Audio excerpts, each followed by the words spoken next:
Hello everyone, स्वागत है आप सभी का आपके अपने चैनल गॉड क्लासेस पर। तो बच्चों, आज की जो वीडियो है उसमें हम कंटिन्यू कर रहे हैं प्रोबेबिलिटी का जो लास्ट पार्ट हमने पीछे छोड़ा था। देखिए, पार्ट 8 के अंदर हमने किया था कि एक्सरसाइज 12.8 के जो क्वेश्चन हमने किए थे, क्वेश्चन नंबर 1 से लेकर क्वेश्चन नंबर 8 तक कर लिए थे। तो वो अगर आपने नहीं देखे हैं तो उसको आप ऊपर मैं लिंक दे रहा हूँ, वहाँ पर जाके आप उसको देख सकते हैं। 9 पार्ट था, 8 था, 7 8 9 था। हेलो स्टूडेंट, स्वागत है आप सभी का आपके अपने चैनल गॉड क्लासेस पर। तो बच्चों, आज की जो क्लास है अप्लाइड मैथमेटिक्स क्लास 11 प्रोबेबिलिटी हम चैप्टर कर रहे हैं। जो पिछले वाला वीडियो था उसी को हम कंटिन्यू कर रहे हैं। लास्ट वीडियो के अंदर हमने एक्सरसाइज 12.8 के क्वेश्चन नंबर 1 से लेकर 8 तक कंप्लीट करे थे। नहीं देखे कोई बात नहीं देखे हैं तो ऊपर आई बटन में मैं लिंक दे रहा हूँ, वहाँ पर जाके देख लो, समझ लो। क्योंकि जो कंसेप्ट हमने किया था वो उसी वीडियो में किया था। कंसेप्ट समझ में नहीं आया होगा बेस थ्योरम का तो क्वेश्चन भी समझ में नेचुरल है कि नहीं आएंगे, तो इसलिए वो आपको करना ज़रूरी है। जिन्होंने वो कर लिया है वो मेरे साथ यहाँ पर कंटिन्यू करो, जिन्होंने नहीं किया है वीडियो को लीव कर दो, पिछला वाला वीडियो देख के फिर इस पर आओ, आना ज़रूर लेकिन, ठीक है। तो अब क्वेश्चन नंबर 9 में हम क्या करते हैं, कहता है in a factory which manufacture bulb unit A B and C manufacture respectively 25%, 35% and 40% of the bulb. 3 तरह की यूनिट है ए, बी और सी। एक 25% मैन्युफैक्चर कर रही है, दूसरी 35 और तीसरी 40%। टोटल मिलाकर इनका 100% हो रहा है। Of their output 5, 4 and 2% are respectively defective bulbs. अब उसमें से इतने डिफेक्टिव बल्ब की प्रोबेबिलिटी होगी। यूनिट ए 5% कर रही है डिफेक्टिव, यूनिट बी 4% और unit C 2%। A bulb is drawn at random from the product and is found to be defective. एक बल्ब हमने रैंडमली सिलेक्ट कर लिया और देखा गया तो डिफेक्टिव बल्ब आ गया हमारे पास। तो हमें ये बताना है भाई कि प्रोबेबिलिटी जो हम निकाल रहे हैं कि जो हमारे हाथ में बल्ब आया है वो यूनिट बी का बल्ब आया है, डिफेक्टिव बल्ब है और यूनिट बी ने बनाया है, इसकी प्रोबेबिलिटी हमें फाइंड करनी है। ठीक है, एक तो गलत बात करिए कि डिफेक्टिव बल्ब दे दिया, और चलो फिर हम निकालते हैं गलत ऐसा सही है। अब यहाँ पर जो 3 हमारे पास यूनिट है तो इवेंट आ गया E1 E2 E3 क्या हो गया, selecting unit A, selecting unit B, selecting unit C. तो उनकी जो प्रोबेबिलिटी है कि वहाँ से जो मैन्युफैक्चर वो कर रहे हैं वो कितना हो गया, प्रोबेबिलिटी ऑफ E1 यानी bulb manufactured by unit A कितना आ गया 25%। प्रोबेबिलिटी ऑफ E2 यानी bulb manufactured by unit B कितना है 35%। प्रोबेबिलिटी ऑफ E3, कैसे लिखना है इवेंट को E1 E2 E3 पिछले वीडियो मैंने डिटेल में बताया हुआ है, उसको एक बार देख लेना है ताकि लिखना भी आपको समझ में आ जाए।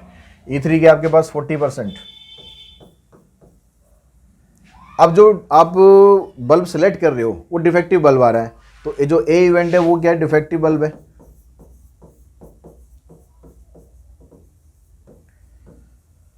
तो पी ए बाई E1 अगर हम निकालेंगे, जो डिफेक्टिव बल्ब आया है वो यूनिट 1 का बल्ब है, ये 5% की प्रोबेबिलिटी दे रखी है। अगर आपने डिफेक्टिव बल्ब चूज करा वो यूनिट बी का है, इसकी आपको प्रोबेबिलिटी दे रखी है 4%। और probability of A by E3 यानी तीसरी यूनिट का डिफेक्टिव बल्ब निकाल रहे हो तो इसकी प्रोबेबिलिटी 2% है, सबसे कम है। ठीक है, प्रोडक्शन सबसे ज़्यादा है और डिफेक्टिव सबसे कम है, ये बढ़िया मशीन है। अब यहाँ से आपको जो आपने बल्ब सेलेक्ट किया था डिफेक्टिव वाला वो यूनिट बी का बल्ब था, इसकी प्रोबेबिलिटी फाइंड करनी है, यानी PE1 E2 बाय ए आपको फाइंड करना है। ठीक है, probability of selecting unit B from which we are getting defective bulb. तो इसमें जो E2 बाय ए निकालना है तो इन दोनों की प्रोबेबिलिटी को आप ऊपर मल्टीप्लाई कर देंगे। कुछ काटा पीटी नहीं करनी, जैसे पिछली वीडियो में मैंने बताया था, लास्ट में जाके हम करेंगे सब कुछ। अभी आपको यहीं पर काटा पीटी मत करने ले जाना, टाइम वेस्ट होगा आपका। प्लस में इसकी लेते हैं,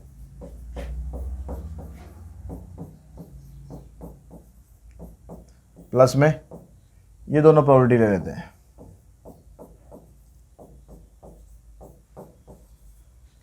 अब यहाँ पर देखो डिनोमिनेटर में 2/100 आ रहा है, 2/100 2/100 2/100 खत्म कर दो, कैंसिल कर दो। ठीक है, कॉमन निकल के खत्म, बह गया क्या ऊपर, 4 से इसको मल्टीप्लाई करो 140, 25 5 जा 125, 140 इधर से आ जाएगा 42 जा 80। इन सबको ऐड करोगे आ जाएगा 5, 8 4 12 और 2 14, बचा कितना, 1 बचा, 1 2 और 3, 5 से इसको काट दो, 5 2 जा 10, 5 8 जा 40, 5 से इसको काटोगे 5 6 जा 30, 5 9 जा 45, और तो कटेगा नहीं आई थिंक, तो आंसर आ जाएगा 28/69। नेक्स्ट जो क्वेश्चन है उसमें आपको दिया हुआ इसने कि 3 तरह के कॉइन है आपके पास, 3 तरह के कॉइन है। एक तो 2 हेडेड कॉइन है। 2 हेडेड कॉइन मतलब दोनों ही तरफ हेड है। वो शोले फिल्म देखिए ना, अमिताभ बच्चन टॉस करता है, दोनों तरफ हेड ही आता है, हमेशा ही उसमें हेड आता है, ठीक है, धर्मेंद्र को पागल बना देते हैं। Another is a biased coin, दूसरा कॉइन जो है बायस्ड है। बायस्ड कॉइन होता है जिसमें एक चीज़ ज़्यादा आती है एक कम आती है, तो वो उसमें हेड आने की प्रोबेबिलिटी है 75%। And third is an unbiased coin, ये वाला जो कॉइन है वो सही कॉइन है, ये 50-50% देता है, अनबायस्ड है ये। तो one of the 3 coin is chosen. अब उन तीनों में से हम एक कॉइन चूज करते हैं और चूज करके उसको टॉस करते हैं।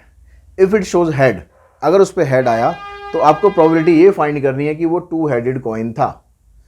तो यानी कॉइन आप जब चूज करेंगे, कोई सा भी कॉइन आप चूज करो, 3 कॉइन आपके पास है, तो probability of E1, probability of E2 और प्रोबेबिलिटी ऑफ E3, ये सारी आ जाएगी आपके पास 1/3। कोई सा भी कॉइन चूज कर लो, 3 कॉइन है, 3 में से कोई एक कॉइन चूज करना है। अब इसमें से टॉस करने पर आता है हेड, ये इवेंट बन गया आपका ए। अगर आपने हेड आया और आपको पता लगा भाई ये पहले वाला कॉइन था, अब पहले वाले कॉइन में तो कह रहा है कि 2 हेडेड कॉइन है, हेड आएगा ही आएगा, वो तो श्योर इवेंट हो गया, तो उसकी प्रोबेबिलिटी आ गई 1। अगर दूसरे वाला कॉइन होता है तो उसमें हेड आने की प्रोबेबिलिटी है 75%, तो 75/100। यहाँ पर काट लो क्योंकि यहाँ तो डिनोमिनेटर अलग अलग आ रहे हैं, तो आप इसको काट लो। और अगर तीसरा वाला कॉइन होता है, इसमें हेड आने की प्रोबेबिलिटी हो जाएगी 1/2, क्योंकि अनबायस्ड कॉइन है, 50-50% चांस है। तो अब आपने क्या किया, कॉइन को टॉस किया, उस पर हेड आया। अब प्रोबेबिलिटी ये फाइंड करनी है कि वो जो कॉइन था जिससे आपने टॉस किया था वो तो 2 हेडेड कॉइन था, तो आपको उसकी प्रोबेबिलिटी फाइंड करनी है।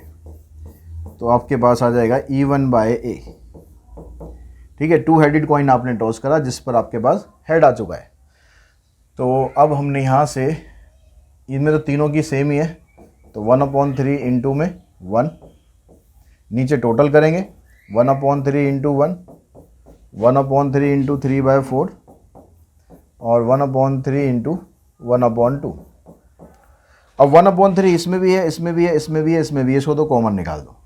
बचा क्या ऊपर से, तो बचा 1, नीचे से आ गया 1 + 3/4 + 1/2।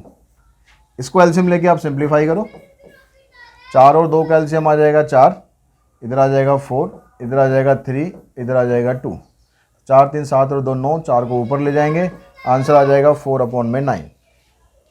ठीक है, ये हमारे पास आंसर आ गया क्वेश्चन नंबर किसका, 10 का। क्वेश्चन नंबर 11th में हम चलते हैं। 11th में इसने बोला कि भाई by examining the chest x-ray the probability that TB is detected when a person is actually suffering from it is 0.99। किसी आदमी को टीबी है और वो टेस्ट कराने पहुंच गया, ठीक है, आदमी को टीबी है, टेस्ट कराने पहुंच गया, तो टेस्ट पॉजिटिव आएगा, रिजल्ट पॉजिटिव आएगा, इसकी प्रोबेबिलिटी है 0.99। The probability of an healthy person diagnosed to have TB is 0.001। लेकिन अगर गलती से कोई आदमी जो स्वस्थ है, जिसको टीबी नहीं है, वो अपना टेस्ट कराने पहुंच गया, तो उसको अभी टेस्ट पॉजिटिव आ सकता है, इसकी प्रोबेबिलिटी है 0.001, बहुत कम है। लेकिन अगर गलती से किसी के आ गया तो भाई वो तो बेचारा टेंशन में मर जाएगा। In a certain city in 1000 people suffers from TB. In a certain city 1, यहाँ पर आएगा 1 इन 10,000 यानी 1000 में से एक आदमी को टीबी है। A person is selected at random as diagnose to have TB. अब एक आदमी आपने चूज करा और उसकी टीबी है, उसको डायग्नोज हुआ कि टीबी है, तो what is the probability that he or she and actually has TB. तो आपको प्रोबेबिलिटी ये फाइंड करनी है कि उसको एक्चुअली में टीबी है, जिसको आपने सेलेक्ट किया था, जिसका डायग्नोज हो गया टीबी है, उसको एक्चुअल में टीबी है, ये प्रोबेबिलिटी आपको चूज करनी है। मतलब आपने गलत बंदा तो चूज नहीं कर लिया है, जो हेल्दी पर्सन है वो तो चूज नहीं कर लिया है। तो अब यहाँ से 2 केस आपके पास बनेंगे, या तो बंदे की टीबी है या फिर नहीं है, ठीक है, 2 केस होंगे ना। तो ये कह रहा है कि भाई 1000 में से एक आदमी की टीबी है, तो जो E1 है हमारे पास क्या है, हैज टीबी या सफर्स फ्रॉम टीबी, जैसे मर्जी आप लिख लो। E2 क्या बनेगा, हेल्दी पर्सन, उसके टीबी नहीं है, हेल्दी है ये।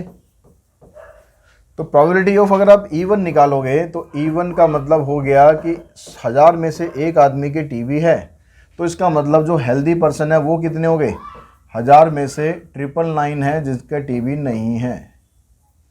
E2 आ गया।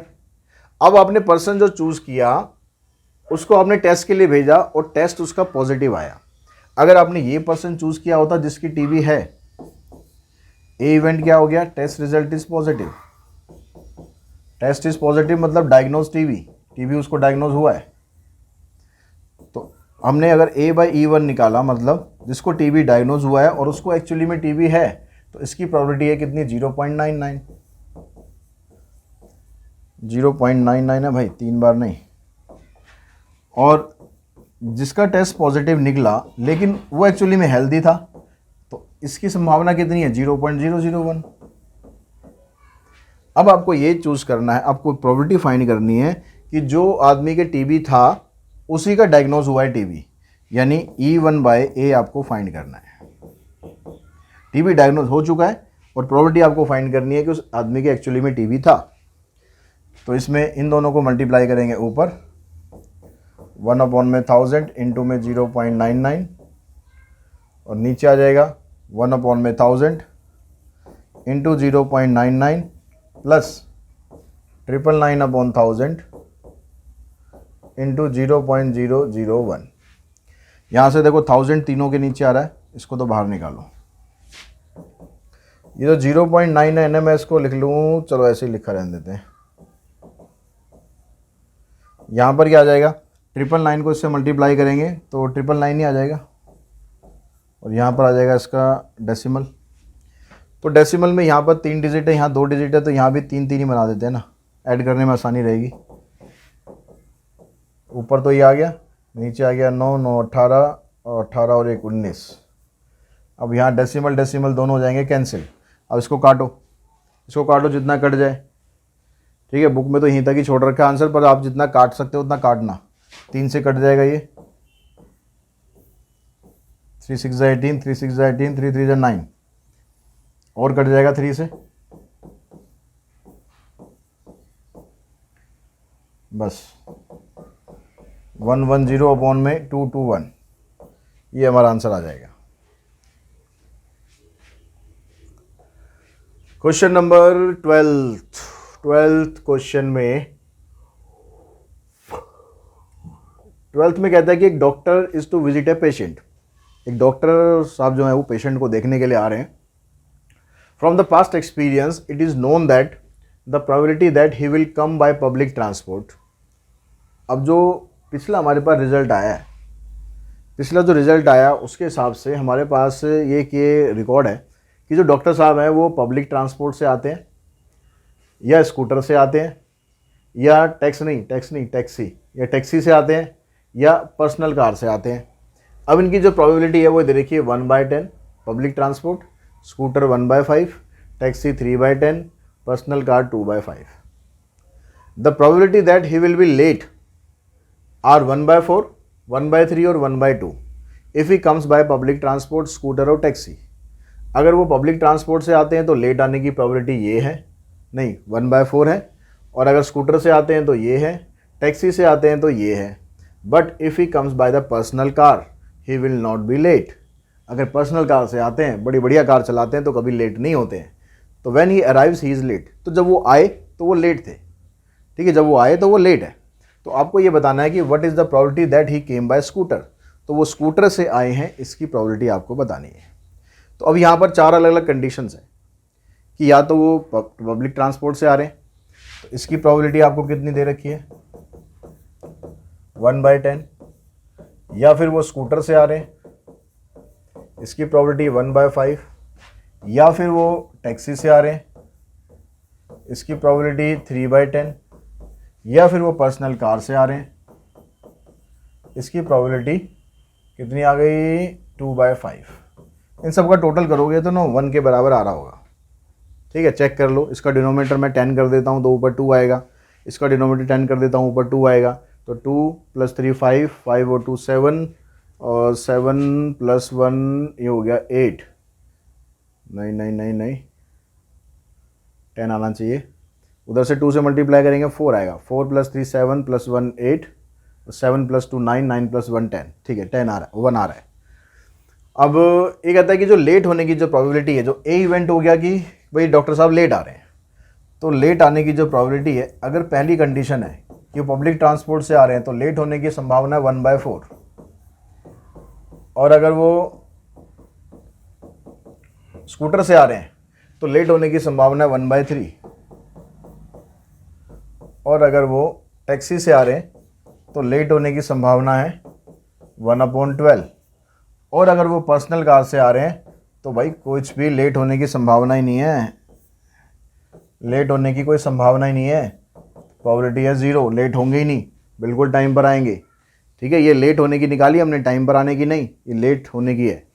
तो अब ये कह रहा है कि भाई डॉक्टर साहब आते हैं और वो लेट आते हैं, तो प्रोबेबिलिटी आप बताओ कि वो स्कूटर से आए हैं। तो स्कूटर वाला हमने सेकंड वाला इवेंट लिया था, यानी हमें निकालना है PE2/A।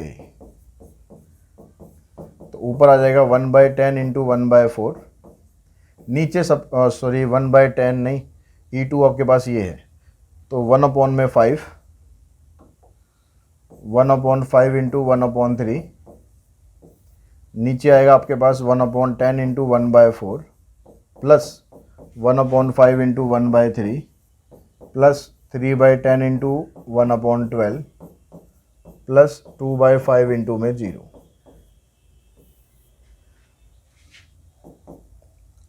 अब यहाँ पर कुछ कटता है तो देख लो, कुछ भी नहीं कट रहा, कोई भी ऐसा नहीं है कि डिनोमिनेटर सब में एक जैसा आ रहा हो, तो नहीं काटते, कोई बात नहीं। ऊपर आ गया आपके पास 1/15, नीचे आ गया 1/40, 1/15, इसको तो काट ही दें, अब क्या फ़ायदा, 1/40, ये आ जाएगा 0, ठीक है, उसको लिखो या मत लिखो। 40 और 50 कैल्शियम लेते हैं तो ये आ जाएगा 120, 40 से करेंगे 3 पे जाएगा, 3 × 1 = 3, 15 से करेंगे 8 पे आ जाएगा, और ये 3, ये 120 सबसे ऊपर आ जाएगा, 15, और इनका जो टोटल है वो 15 के साथ आ जाएगा, 3 8 11 और 3 14, यानी 14 ही आ गया। अब इसको काट लो, 5 से ये कटेगा, 2 से कट जाएगा, तो आंसर आएगा 12/21। तो डॉक्टर साहब के लेट आने की जो प्रोबेबिलिटी है वो आ गई 12/21। क्वेश्चन नंबर है आपके पास, और कट जाएगा, 4/7 आंसर दे रहा है, 3 से और कट जाएगा, ठीक है, तो आंसर आ जाएगा 4/7।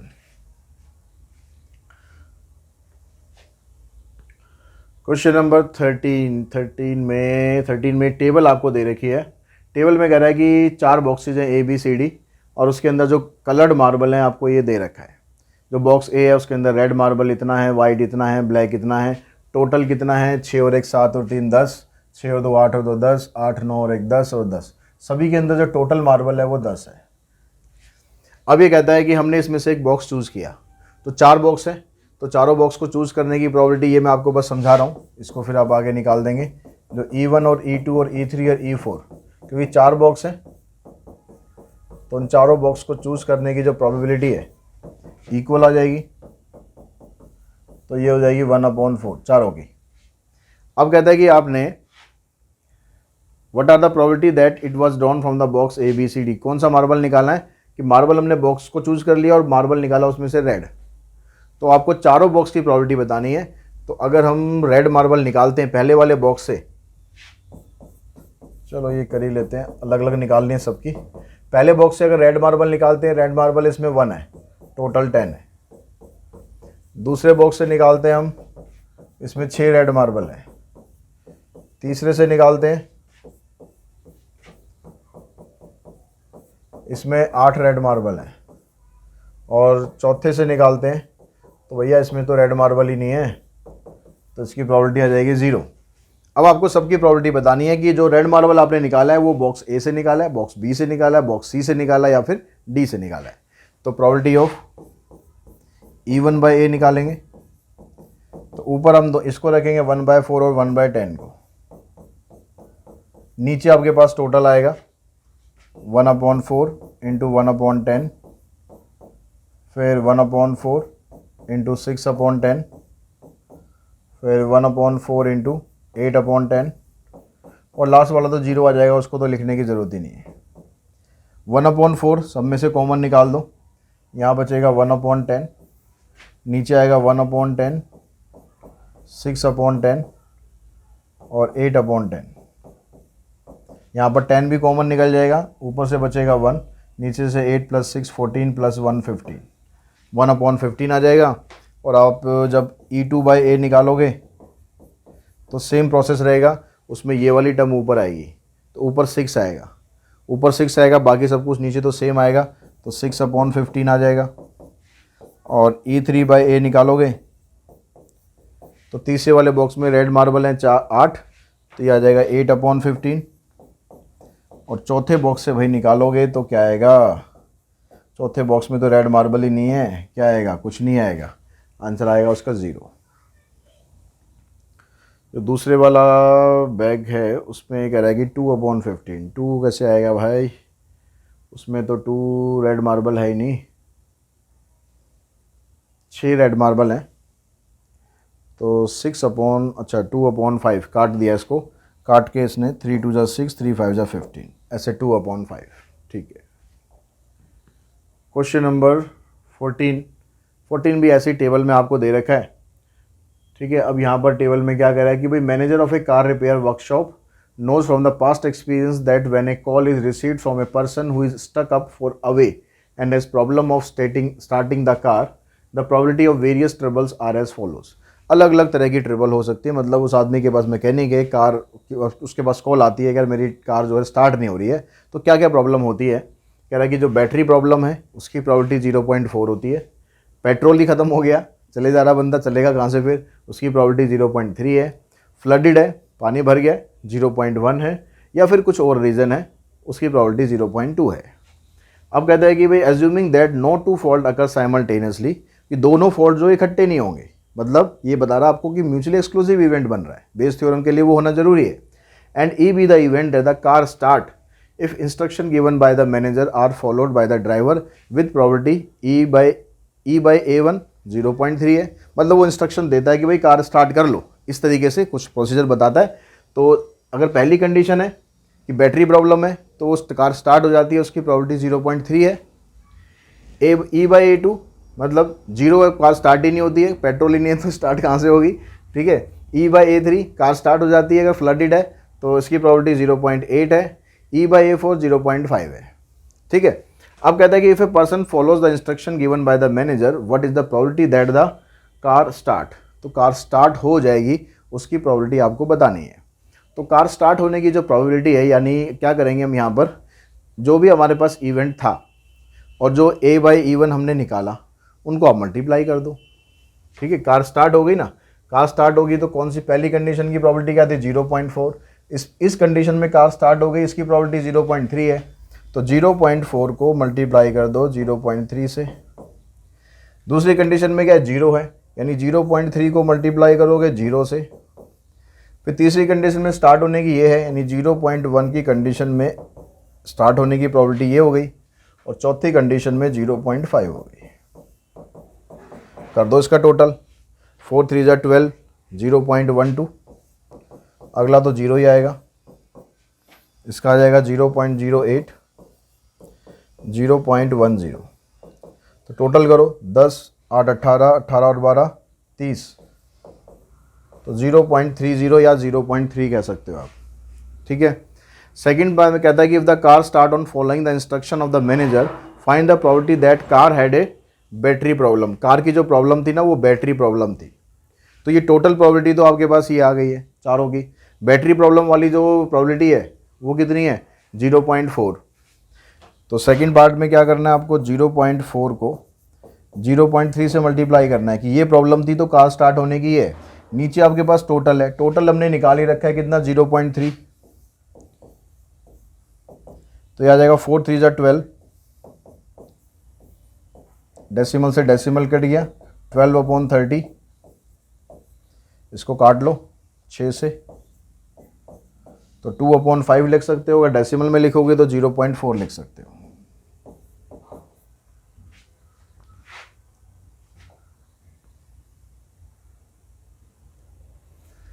क्वेश्चन नंबर 15, इसमें कहता है कॉइन को टॉस किया, it turns up head, 2 balls will be drawn from the earn A.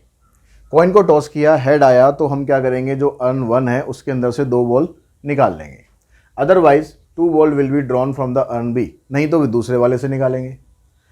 Earn A contain 3 black and 5 white balls, urn B contain 7 black and 1 white balls. In both cases selection are to be made with the replacement. अब इन दोनों cases के अंदर जो selection हो रहा है ना, बॉल एक एक करके हम निकालेंगे, तो उसमें रिप्लेसमेंट हो रही है, मतलब एक बॉल निकालोगे फिर उसके बाद दूसरी बॉल निकालोगे। तो what is the probability that urn A is used given that both the balls drawn are black. तो हम ये जो बॉल निकाल रहे हैं वो अर्न ए से निकालेंगे और ये दोनों बॉल जो होंगी वो ब्लैक होंगी, इसकी प्रोबेबिलिटी आपको फाइंड करनी है। अब यहाँ पर 2 केस हमारे पास बनेंगे, कॉइन को जब हम टॉस करेंगे तो या तो हेड आएगा या फिर टेल आएगा। तो अगर हेड आया तो इसकी प्रोबेबिलिटी क्या बनेगी, 1/2, और हेड नहीं आया मतलब टेल आया तो इसकी भी 1/2। अगर हेड आया तो जो 2 बॉल हम निकालेंगे कहाँ से निकाल रहे हैं, अर्न ए से निकालेंगे, और बॉल हम निकाल कौन सी रहे हैं, ब्लैक बॉल निकाल रहे हैं, 2 ब्लैक बॉल। तो अगर पहली वाली कंडीशन होगी A/even कि जो बॉल हम निकाल रहे हैं ना वो किस में से निकल रही है, अर्न ए से। अब अर्न ए के अंदर ब्लैक बॉल कितनी है, 3 ब्लैक बॉल है उसके अंदर, टोटल मिलाकर 8 है। तो हमने पहली बॉल निकालेंगे ब्लैक, तो प्रोबेबिलिटी बन गई 3/8। अब क्योंकि इसने बताया कि रिप्लेसमेंट हो रही है, तो जो बॉल आपने निकाल ली थी उस बॉल को वापस डाल देना, वापस डाल के फिर दूसरी बॉल निकालना, तो प्रोबेबिलिटी तो चेंज होगी नहीं, 3/8 ही रहेगी। लेकिन अगर हेड नहीं आता, टेल आता है, तो फिर दूसरे बैग से निकाल रहे हैं हम। अब दूसरे वाला बैग है उसके अंदर कितनी बॉल है, 7 ब्लैक बॉल है और 1 वाइट है, तो 7/8, दूसरी बॉल भी आ जाएगी 7/8। अब आपको प्रोबेबिलिटी ये चूज करनी है कि जो अर्न हमने यूज़ करा है वो कौन सा यूज़ किया है, अर्न ए हमने यूज़ किया है, यानी E1/A हमें निकालना है।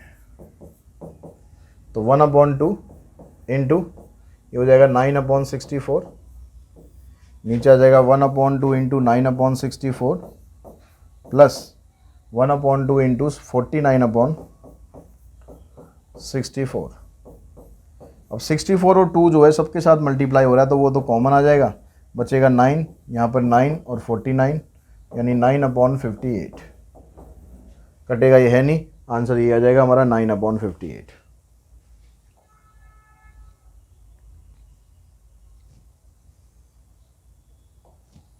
उसके बाद क्वेश्चन नंबर 16 देखते हैं। 16 में ये था कि एक कार्ड है, 52 कार्ड्स में से वो खो गया है, लॉस्ट हो गया। अब एक कार्ड खो गया तो मतलब गड्डी खराब हो जाती है यार, ठीक है, फिर नई गड्डी लानी पड़ती है।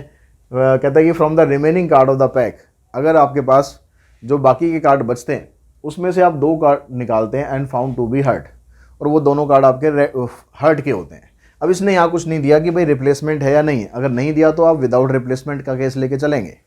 अब कह रहा find the probability of the missing card to be a heart, हमें प्रोबेबिलिटी फाइंड करनी है कि जो मिसिंग कार्ड है वो हर्ट का कार्ड है।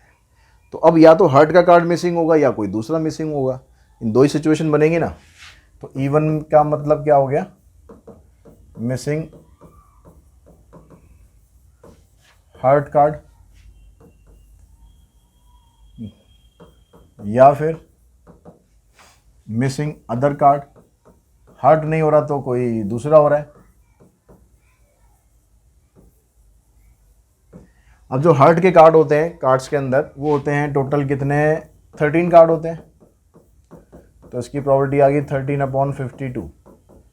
इसको कैंसिल कर लेंगे 1/4, क्योंकि इसी के हिसाब से आप दूसरी प्रोबेबिलिटी निकालोगे, आ जाएगी 3/4। तो डिनोमिनेटर सेम रहे ऐसी कोशिश हमें करनी है। अब कहता है कि कार्ड चलो खो गया, चलो भाई कोई बात नहीं, कार्ड खो गया है। अब हम जो बाकी के कार्ड बच रहे हैं ना उसमें से 2 कार्ड निकालते हैं और वो दोनों कार्ड हर्ट के होंगे, इसकी प्रोबेबिलिटी आपको फाइंड करनी है।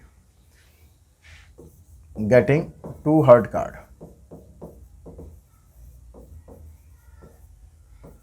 2 हर्ट कार्ड।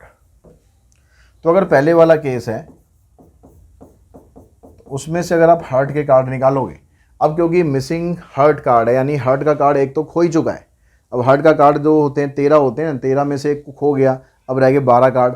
उस 12 में से हम निकालेंगे तो आएगा 12/51 ना, क्योंकि एक कार्ड टोटल में से भी तो कम हो जाएगा। अब एक कार्ड निकल गया, फिर आप दूसरा कार्ड निकाल रहे हो, यहाँ पर रिप्लेसमेंट वर्ड नहीं दिया हो तो रिप्लेसमेंट हमें नहीं करनी। तो अब आपका हार्ट का कार्ड एक और कम हो गया, 11 कार्ड रह गए और टोटल में से भी एक कम हो गया। लेकिन अगर हम इस सिचुएशन में हार्ट कार्ड निकालें तो यहाँ पर कार्ड तो कोई दूसरा खोया हुआ है ना, हार्ट तो सही सलामत है, 13 के 13 ही है। हार्ट मतलब हार्ट, ये वाला हार्ट सही सलामत नहीं, हार्ट मतलब कार्ड सही सलामत है, ये भी सही सलामत है। लो दुआ है आप लोगों की, ठीक है। अब यहाँ पर तो हार्ट के कार्ड है हमारे पास 13, टोटल में से तो एक कम हो गई ना, 13 कार्ड तो हार्ट के ठीक है, लेकिन एक कार्ड तो खोया ना, तो टोटल जो 52 होते हैं उसमें से एक खो गया तो 51 रह गए इनटू में। अब हार्ट का एक और कार्ड निकालेंगे तो 12 रह गए और टोटल में से 50 रह गई।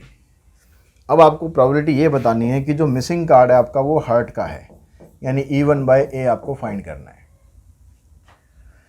तो ऊपर ये आ जाएगा 1/4 इंटू 12/51 इंटू 11/50, और नीचे आ जाएगा आपके पास 1/4 12/51 11/50 प्लस इसको इससे मल्टीप्लाई करेंगे 3/4 13/51 12/50। अब इसमें से देखो जो डिनोमिनेटर है 451 कॉमन निकल गया। न्यूमिनेटर में इधर 12 है, इधर भी 12 है, इधर भी 12 है, तो 12 भी कॉमन निकाल दो। बचा क्या ऊपर से, यहाँ से 1, यहाँ से 11, यानी 11 1 जा 11, यहाँ से भी 11, यहाँ से 12 कॉमन निकल गया, 13 3 जा 39, तो आंसर आ गया 11/50। तो इसी क्वेश्चन के साथ ही जो एक्सरसाइज है आपकी कौन सी थी 12.8 वो फिनिश हो गई है, साथ ही प्रोबेबिलिटी का चैप्टर भी ख़त्म हो गया है। ठीक है, नेक्स्ट चैप्टर कौन सा शुरू करेंगे, आपका पोल मेरा राय आपकी, जो सभी आप कहोगे वो चैप्टर हम स्टार्ट करेंगे। तो मैं कम्युनिटी टैब में पोस्ट डाल दूंगा कि कौन सा चैप्टर आपको अब स्टार्ट करवाना है। आज की इस वीडियो में इतना ही। Thanks to all of you.